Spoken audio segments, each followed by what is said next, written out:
നമ്മൾ പഴയ ഫ്ലാറ്റിൻ്റെ മുകളിൽ നോക്കി ഈ ലൈറ്റൊക്കെ കാണാൻ പറ്റും. ഒരു ഫിനിക്സിൽ വെച്ചല്ലേ. ഇത് SFSൻ്റെ ആയിരുന്നു, വേറെ ഒരെണ്ണം ഉണ്ടായില്ല ഇവിടെ. നമ്മളവിടെ SFS കയറി വന്നപ്പോൾ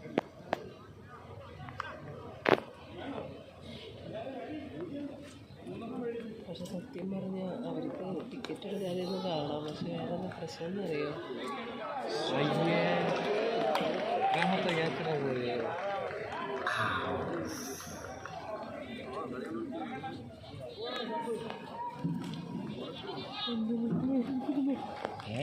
ആര് റോങ് ആയിട്ട് കളിക്കുന്ന ഈ റെഡ് കാർഡ് ക്യാച്ച് ഡ്രോപ്പ് ചെയ്ത്